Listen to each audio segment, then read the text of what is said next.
The Australian government has slapped sanctions on 2 Russian oligarchs with business interests in Australia, after initially leaving them off of Australia's official sanctions list. Key points: both men have involvement or stakes in resource projects in Australia. Both men have involvement or stakes in resource projects in Australia. They have already been sanctioned by the US and UK. They have already been sanctioned by the US and UK. The government flagged earlier this week it was looking into how it could sanction the pair. Oleg Deripaska is the president of Russian aluminium company Rusal, which has a 20% share in the Queensland Alumina Limited refinery in Gladstone.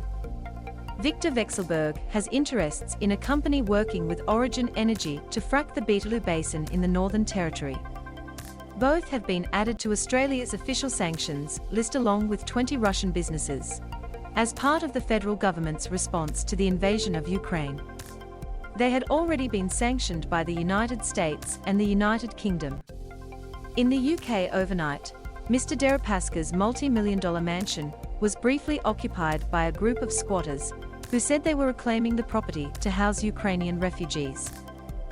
Mr. Deripaska is a billionaire who made his fortune during the violent power struggle to take over Russia's lucrative aluminium industry in the 1990s. He has been accused of organizing the arrival, bribing an official and having Russian mafia links, with US Treasury accusing him of laundering money and holding assets for Vladimir Putin. Foreign Minister Maurice Payne rejected allegations the government was too slow to target the 2 Russian businessmen. There is no delay, Senator Payne said. One of the individuals sanctioned by the international community on the 15th of March. I have sanctioned on the 17th of March. I think Australians would expect that their government would want the due diligence done on sanctions processes, no matter where they apply, to make sure that we are addressing all those issues. Victor Vekselberg has joined a list of oligarchs sanctioned by Australia. According to the US government, Mr. Vekselberg has a net worth of more than $6 billion. His companies span multiple sectors in Russia and around the world.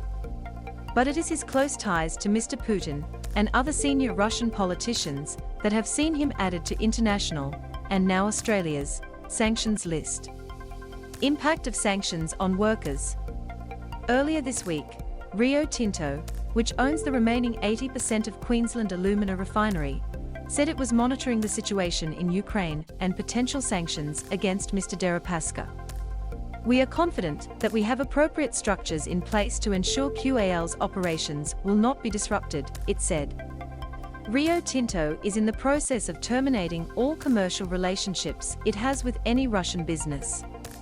We are working to ensure the business continues to operate as a significant employer and contributor to the local Gladstone community and Queensland economy. Volodymyr Shalkivsky, the head Ukraine's diplomatic mission in Australia, called for the sanctions earlier this week. In Ukraine, it's a matter of life for us, so we will continue to push for imposing harsh economic sanctions against Russia, Mr. Shalkivsky told the ABC.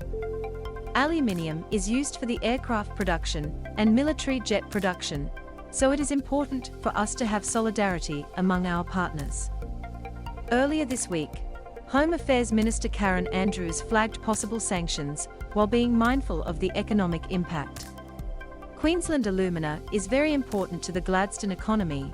It's a very large employer in that town, Ms. Andrews told Sky earlier this week. We will be mindful of that, but there is the bigger picture that we need to be mindful of as well.